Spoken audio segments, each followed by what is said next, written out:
My ex said I'd never find better, so I quietly did, never replied to her messages again, and watched her spiral online in real time. I'm a 28-year-old guy, and this happened when I was finally ready to move on from someone I thought was the one. My ex, let's call her, well, it doesn't matter what I called her then. She made it clear I'd never find anyone better. I remember the night she said it like it was etched in my memory forever. We were arguing, as usual, about something trivial. She leaned back on her couch, scrolling on her phone, that familiar smirk on her face, and said, "You'll never find someone like me. Trust me, no one will put up with you the way I did." I froze for a second, part anger, part disbelief. My chest tightened like a mix of humiliation and heartbreak all at once. The apartment smelled faintly of her vanilla candle, a scent I now associate with manipulation and control. I remember the hum of the city outside, but I barely noticed it. The words repeated in my head over and over. My pride wanted to yell, to prove her wrong, but something in me knew she thrived on that reaction. She noticed my hesitation, leaned in closer and whispered, "See? You're just standing there, proving my point." And just like that, I felt small, diminished in a way that's impossible to explain if you haven't been there. After that night, everything became a blur.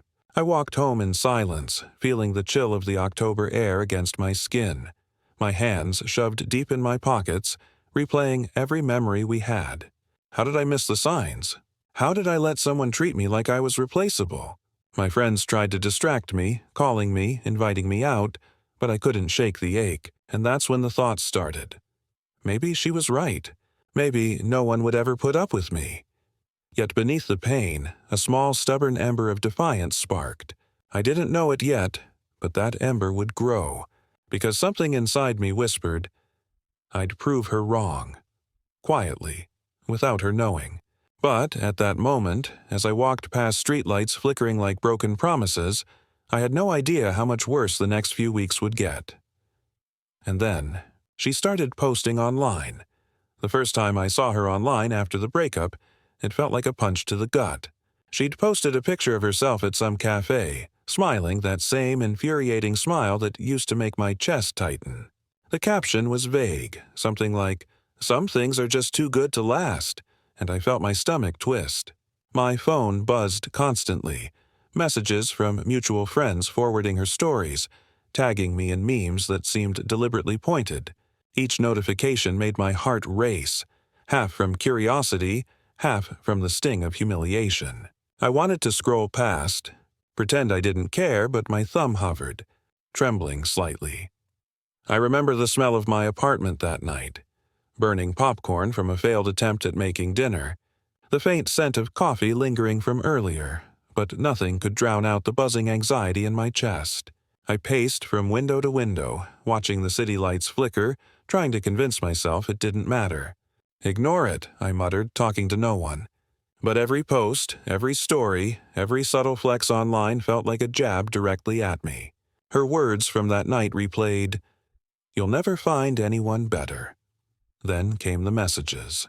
Short, cryptic, almost teasing, but loaded. "Hope you're doing okay," one read. Another, "I guess you're really missing me now." I didn't reply. Not once. Part of me wanted to text back, to explain myself, to defend my dignity, but I knew that was exactly what she wanted. And so I stayed silent, swallowing the urge, feeling it twist and churn in my stomach. My apartment felt colder than it had in months, the hum of the refrigerator and the city outside my only companions. The weeks that followed were even worse. Every time I saw her online, I felt a mixture of anger, longing, and disbelief. Her life seemed perfect, at least what she wanted the world to see, but underneath, I began noticing the cracks. Late-night posts that hinted at frustration, stories that betrayed insecurity, all subtle but noticeable if you were paying attention. And I was paying attention, whether I liked it or not. I didn't know it yet, but my quiet withdrawal was already starting to unbalance her. And somewhere deep down, I felt the tiniest spark of hope. Maybe, just maybe, I could prove her wrong without ever saying a word. But then, She posted something that made my stomach drop in a way nothing had before. It was a Friday night when I saw it, a story that made my chest tighten like a vice. She'd posted a screenshot of a conversation she'd had with one of my old friends. My name wasn't mentioned, but the tone was clear. Subtle digs, passive-aggressive remarks about moving on and finding someone worthy. I could almost hear her smug little laugh through the pixels on my phone. My stomach churned as I stared at the screen, the room around me feeling suddenly too small, too suffocating. The faint hum of my ceiling fan seemed deafening, and the scent of my roommate's incense only made the tension more palpable. I felt a wave of disbelief, followed by anger. How dare she drag my friends into this? How dare she manipulate everyone around me while pretending I was the unreasonable one? I wanted to respond, to call her out, to set things straight, but I didn't. Part of me knew that engagement would only fuel her ego. Instead, I sank onto my bed, hugging my knees, trying to breathe through the knot of frustration and hurt in my chest. I felt trapped in a game I hadn't agreed to play. The next day, more posts followed, stories about someone new she was seeing, vague threats that she was moving on faster than anyone expected. Each one stung worse than the last. I could feel my pulse in my throat, my hands shaking slightly as I scrolled, trying to resist, trying to maintain the silent dignity I'd promised myself. It was exhausting, watching her orchestrate this entire narrative while I stayed quiet, invisible and calm on the surface. And then, for the first time, I noticed something different in her posts. A subtle crack beneath the facade, a caption about sleepless nights, a photo of an untouched cup of coffee on her desk. Or a caption that read, "Some nights I wonder if I pushed too hard." My chest tightened at the possibility. Had my silence begun to make her doubt herself? That tiny realization sparked something in me, a mix of vindication and caution. But just as I began to feel a flicker of satisfaction, she did something that completely blindsided me, and I realized the situation was about to get far worse. The next week, she posted a story that made my stomach drop like a stone. It was a video, just her, sitting on her balcony, city lights behind her, staring at nothing, mouthing words I couldn't hear. The caption read, "Some people leave, but their ghost stays." My thumb hovered over the screen, my chest tightening, my palms slick with sweat. I could almost feel the tension in her voice, even though it was silent, and my mind immediately raced through every possible interpretation. Was this a direct message to me? Or just another public performance for the world to see? I spent hours pacing my apartment, the hum of the refrigerator and the distant sirens outside blending into a background soundtrack of anxiety. I replayed our last conversations in my head, trying to find a clue, a reason, anything that would explain why she was spiraling this way. My friends called, offering distraction, but I barely answered. Every notification felt like a landmine. Every subtle mention of me online made my pulse spike. I hated feeling this powerless, trapped in a digital web she was weaving and I was unwilling to touch. Then came the texts. 1, 2, 3, all from unknown numbers or burner accounts, vague but loaded with tension. "I see you moving on." "Don't think I don't notice." "You really think you can ignore me?" I didn't reply. I couldn't. And yet, the messages, the stories, the subtweets, it was like living in a pressure cooker. Every time I breathed, the walls seemed to shrink. Every light in my apartment too harsh. The midpoint twist hit me like a sucker punch. She had been using mutual friends to check on me, posting things strategically to provoke a response, watching my reactions through indirect channels. The realization sent a cold shiver down my spine. I understood in that moment. Her obsession was deep, calculated, and I was the silent pawn she thought she controlled. I sank onto the couch, staring at the flickering city lights outside my window, heart racing. Somewhere inside, I felt a grim satisfaction. My quiet exit was working, but also a knot of dread. Because I knew, deep down, the storm she was brewing wasn't going to stay quiet for long. And then, I got a direct message from her that made my blood run cold. The message came through late at night, just as I was about to fall asleep. My phone vibrated on the nightstand and I almost ignored it, but curiosity, that dangerous little thing, made me check. It was her. Just her name, no introduction, no emojis, just a simple, "We need to talk. Now." My chest tightened, my heart racing in a mix of fear, anger, and old, familiar longing.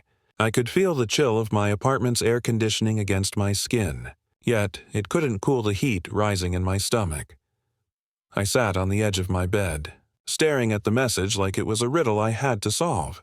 My mind went back to every argument, every word, every time she had made me feel small. I knew replying meant entering her game again, letting her manipulate me, but a tiny, stupid part of me wanted to. I remembered the last time I'd given in. Her tears, her smirk, the way she made me feel guilty for existing. I shook my head. No, I couldn't fall for that again. Hours passed as I stared at the screen, the city outside silent except for the faint hum of traffic. I told myself I was stronger than this, that I could resist. But then another message came. "I see you ignoring me. You really think you're better than me?" My hands clenched into fists and I felt that old familiar tightening in my chest. Every fiber of my being screamed at me to respond, to justify myself, to explain that I'd moved on. But I didn't. The emotional stakes had risen to a point I hadn't anticipated. I felt both vindicated and terrified at once. My ex was now clearly spiraling, and I was witnessing it unfold in real time. I realized that my silence, which I thought would protect me, had only poured gasoline onto her fire. The thought that she might try to escalate things further made my stomach churn. And just when I thought I could take a breath, she did something on social media that left me staring at my screen in disbelief, shaking, and more emotionally drained than I had been since the breakup. I woke up the next morning to see it. Another story. This one more intense than anything before. She'd posted a series of videos, each one subtle but laced with desperation. Long sighs, staring out of rain-spattered windows, captions like, "Some people just disappear and leave you wondering why," and "Funny how silence speaks louder than words." My chest tightened. My stomach dropped, and for a moment I felt dizzy, like I was standing on the edge of a cliff. Every fiber of my being wanted to reach out, to say something, anything, but I forced myself to breathe, to resist, to stay silent. The apartment felt colder than ever, the faint scent of burnt toast from breakfast lingering in the kitchen, and even the distant hum of traffic outside seemed heavier, oppressive. It was then that I realized the shift. My quiet withdrawal was working. She was unraveling. I noticed in her posts a subtle but unmistakable insecurity creeping in. The cracks in her facade that I had always suspected were there.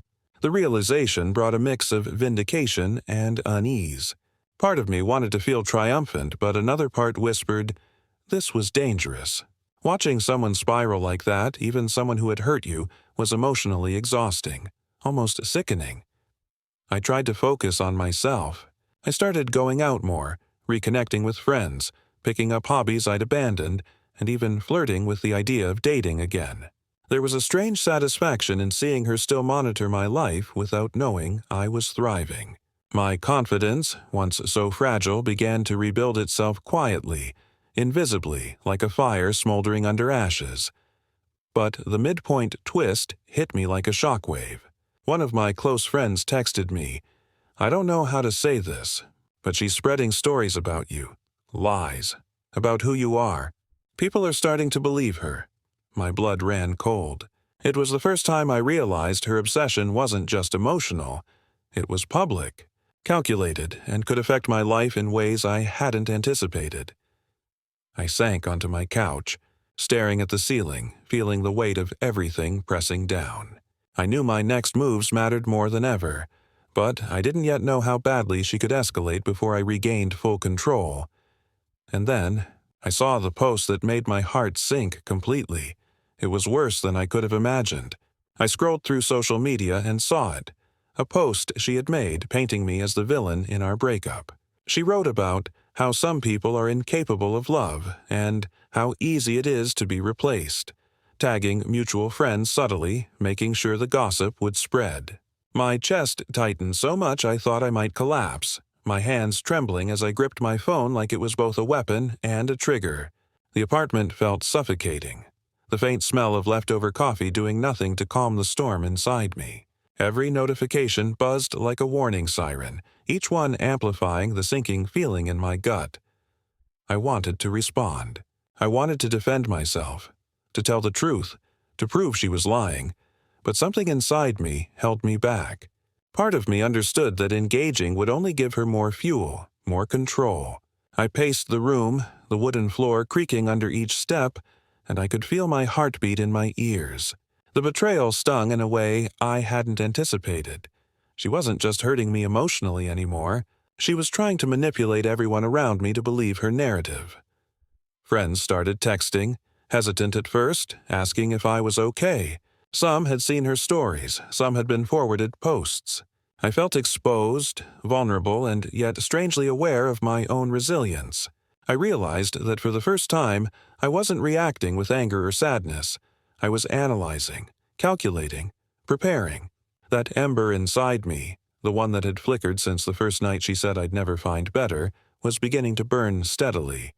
And then came the rock-bottom low moment. I received a private message from someone I trusted deeply, asking if the rumors were true. That message hit me like a freight train. For the first time, I questioned myself, not because of what she said, but because I felt powerless to prove the truth. The weight of everyone believing her, combined with my own quiet endurance, made me feel like I was drowning. I sat there, staring at my phone, breathing shallow, knowing that my next moves would define everything. But I had no idea just how much worse things could get before I finally had my moment of triumph. And then, I saw her at a party, in a photo she didn't know I would see. I saw her in a photo that one of my old friends had posted from a party. She was laughing, leaning close to someone I didn't recognize, but the expression on her face made my stomach twist. It wasn't joy, it was forced. A mask she was trying desperately to hold in place. The caption was innocent enough, just a tag and a few emojis, but to me, it screamed desperation. I could almost hear her pretending to be carefree, all while I knew how fragile her composure really was. The city lights outside my window flickered against my walls, the faint hum of traffic a background to the storm brewing inside me. It was in that moment I realized just how much I had grown. I wasn't checking her stories anymore. I wasn't obsessing over every little post. My own life was moving forward, quietly, steadily, without the need for validation from anyone, especially her. I had started focusing on things that mattered. My work, my friends, my own happiness. That emboldened calm I felt inside was intoxicating, a stark contrast to the chaos she was still broadcasting online. Yet, even as I felt my confidence rebuild, I couldn't ignore the subtle evidence of her unraveling. Late-night posts filled with cryptic captions, vague digs at someone who left, and moments of raw vulnerability all leaked through her curated facade. I realized with a mixture of satisfaction and caution, my silence was dismantling her carefully constructed world. The next few weeks became a strange balance of watching from afar and thriving in private. I started dating again, small things at first, coffee dates, laughter with someone who actually made me feel seen, and it was intoxicating to feel that spark return. Meanwhile, she continued her spiral, unaware of the quiet power I had reclaimed. But just as I was beginning to feel that this battle might already be won, she made a post that sent a shiver down my spine, a story that implied she was about to take things to an entirely new, unpredictable level. It hit me like a punch I wasn't ready for. She posted something that went beyond passive-aggressive stories or cryptic captions. It was an outright attack. She shared screenshots from private conversations, twisting my words, exaggerating intentions, making me look callous and cruel. I stared at my phone in disbelief, the room around me fading into a blur. The faint scent of my evening tea went unnoticed. The hum of my laptop fan a dull background noise compared to the storm raging in my chest. My hands shook as I scrolled, seeing mutual friends react, some confused, some concerned, all unknowingly caught in her web. For the first time, I felt panic. My stomach churned, a cold sweat coating my back as the realization sank in. Her obsession wasn't just emotional, it was public, dangerous even. This wasn't just her spiraling anymore, she was weaponizing it. I thought about calling her out, about exposing the truth, but I knew that would play right into her hands. I was trapped in a situation I hadn't created, but one I had to navigate carefully, silently. The emotional low hit me hard. I sank onto the couch, staring at the ceiling, feeling the weight of humiliation and betrayal press down. I wanted to scream, to confront, to force her to see the truth, but I couldn't. My silence, which had been my shield, suddenly felt like a cage. I questioned myself for the first time. Had my decision to quietly move on been a mistake? Had ignoring her only made her more dangerous? And then, in that moment of despair, I noticed a subtle detail in her post, a small crack in her armor, a typo, a hesitation, a tiny sign that she was off balance, that she hadn't anticipated my resilience. My heart tightened with a mixture of fear and grim satisfaction. The next move would define everything, but before I could act, I received a direct message from someone I never expected, and it changed the game entirely. The message came from someone I hadn't spoken to in months, a mutual friend I trusted completely. Their words were short but loaded. "I know what she's doing, and you don't have to fight her alone." My chest tightened, but this time, not from fear or panic. It was a spark of relief, of strategy.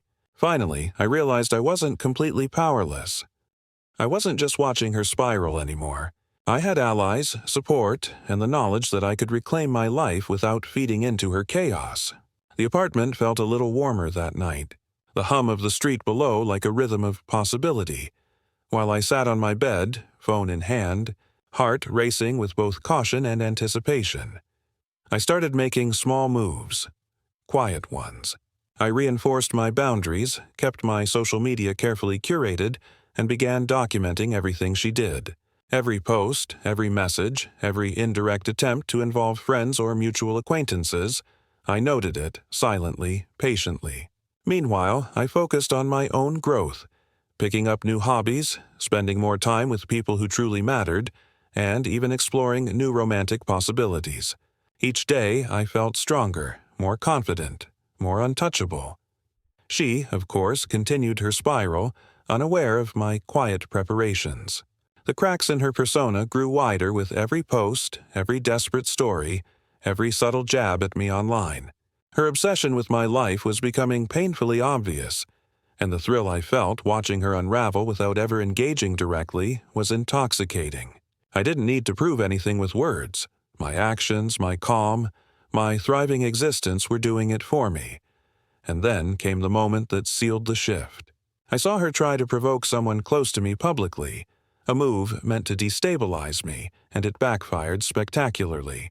Mutual friends called her out. The narrative started flipping, and I realized the power had finally shifted.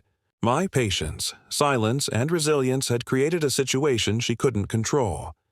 But even as satisfaction settled in, I knew there was one final confrontation coming, one that would decide everything. It happened on a Friday evening, the kind of night where the city lights shimmered like scattered jewels and everything felt charged with possibility. I saw it first on my feed, a post from her, tagged to multiple mutual friends, a thinly veiled attempt to provoke me. But this time, it didn't sting. Instead, I felt a strange calm wash over me, like I had stepped out of the storm she was still trapped in. I didn't reply, I didn't engage, I just watched. And for the first time, I realized how untouchable I had become. The climax hit me when one of my closest friends posted a subtle, yet unmistakable message online. Truth has a way of catching up. Suddenly, the narrative shifted. Her attempts to manipulate perception, to control how others saw me, backfired. People began noticing inconsistencies in her posts, contradictions in her stories, and slowly her credibility crumbled. I could feel the satisfaction deep in my chest, a mixture of vindication and relief. Every silent day, every restrained urge to respond, every ounce of patience I'd mustered, it had all paid off. Then came the final twist. I received a direct message from her. Not demanding, not pleading, just a quiet acknowledgement of defeat. I guess you really did find better." It was almost anticlimactic, but in that single line, I felt the full weight of triumph. I hadn't needed to fight her, argue with her, or prove myself through confrontation. My life, my happiness, and my silent growth had done it all for me. I leaned back in my chair, letting the adrenaline ebb, my apartment quiet except for the distant hum of the city. I had moved on, truly, and watched her unravel from afar. The satisfaction wasn't cruel, it was poetic justice. I didn't need to gloat. The universe had handled that part. But even in the stillness, I knew the lesson would linger forever.